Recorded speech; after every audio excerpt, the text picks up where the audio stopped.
Alors,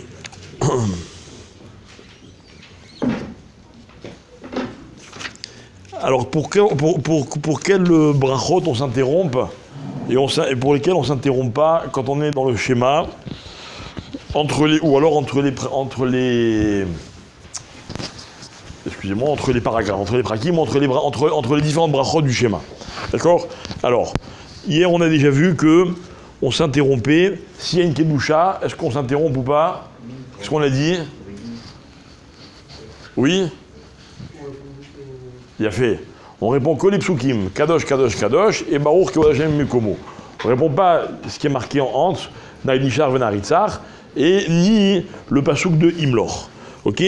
Maintenant, la question qui peut être un peu différente, c'est est-ce qu'on répond Amen sur la bracha de Hakel HaKadosh? Vous savez que la bracha de Hakel HaKadosh, Baruch Ata Hakel HaKadosh, on répond Amen. Il y a des poskim qui disent que ce Amen-là, cette bracha-là, il a un digne de Kedusha. Et que par exemple, c'est l'occasion de vous le rappeler, quand j'écoute une Kedusha dans une synagogue, vous voyez par exemple, c'est pas mon minyan, ou bien j'ai déjà prié, ou bien je dois partir, ok? À quel moment je peux partir? Pas quand j'ai terminé de dire Imloch Hashem, Alléluia. Je dois attendre que le Chazan il dise Baruch Ata Hashem, Hakel HaKadosh, je réponds Amen, et alors seulement je peux partir. D'accord? C'est comme on voit d'ailleurs que quand on fait la Kedusha, on a les deux pieds joints, on est debout, jusqu'à ce que le Chazan il termine la bracha de Hakel HaKadosh. Pourquoi? Parce que d'après certains, il y a deux brachot qui ont un digne de Kedusha, c'est Hakel HaKadosh et Shomea Tefila. D'où la question, si on me dit que je dois répondre Kadosh, Kadosh pendant le schéma, entre les prakim, alors est-ce que je dois aussi répondre Baruch Ata Hashem, Hakel HaKadosh, est-ce que je dois répondre Amen? D'accord? Voilà la question qui est posée. C'est quoi la halakha? C'est pas grave, on ne répond pas Amen à cette bracha-là, ni à celle-là, ni à celle de Shomea Tefila, ni d'ailleurs à aucune autre bracha. Le minhag des Sfaradim, c'est de ne pas répondre ni entre les brachot, ni entre les paragraphes du schéma, à aucun moment, à aucune bracha, comme je vous l'ai dit la dernière fois. Si par exemple, moi je vais un peu plus vite que le Chazan, et le Chazan arrive derrière moi et dit bon, Yotzer Ameorot, je ne réponds pas Amen. D'accord? Ça c'est ce qu'on avait déjà expliqué. Donc même pas la bracha de Hakel HaKadosh ou de Shomea Tefila. Ok?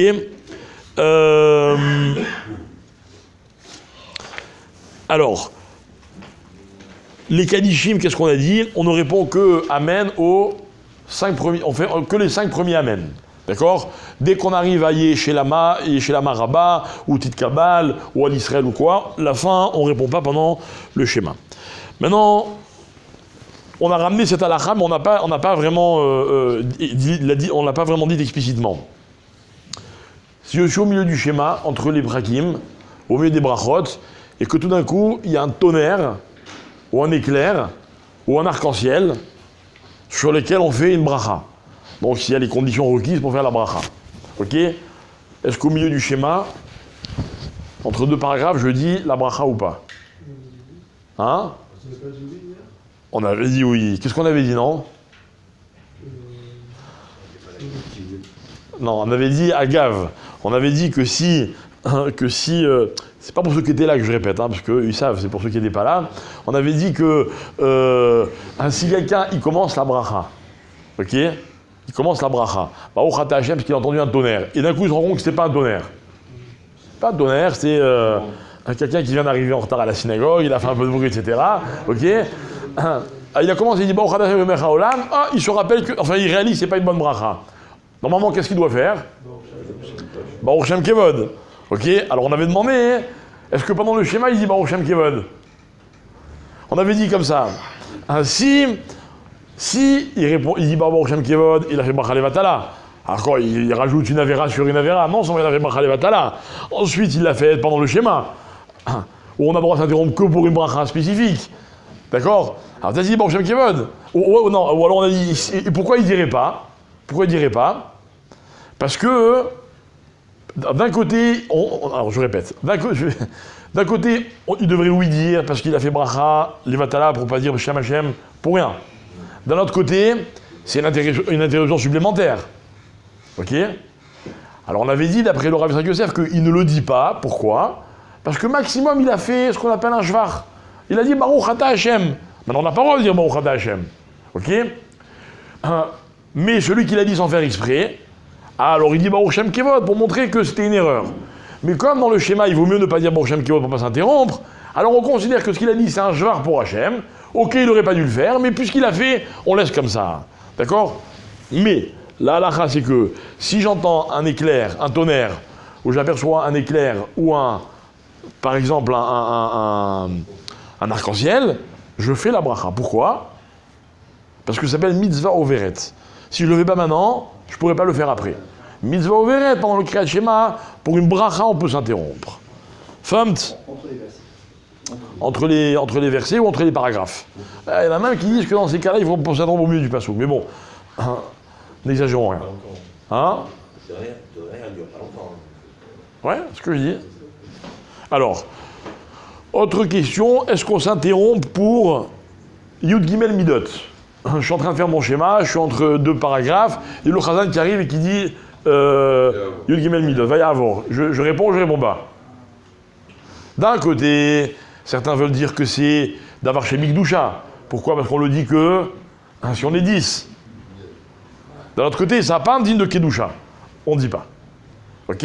Autre chose, au moment où je suis au schéma, il y a la Akbar. 104. L'Akbar, pardon, c'est un réflexe. Ok? S'il y a l'Akbar, est-ce que je dis Vezat Torah ou pas? Pareil, on verra demain matin. On verra, faites les malins vendredi. Hein. J'ai entendu.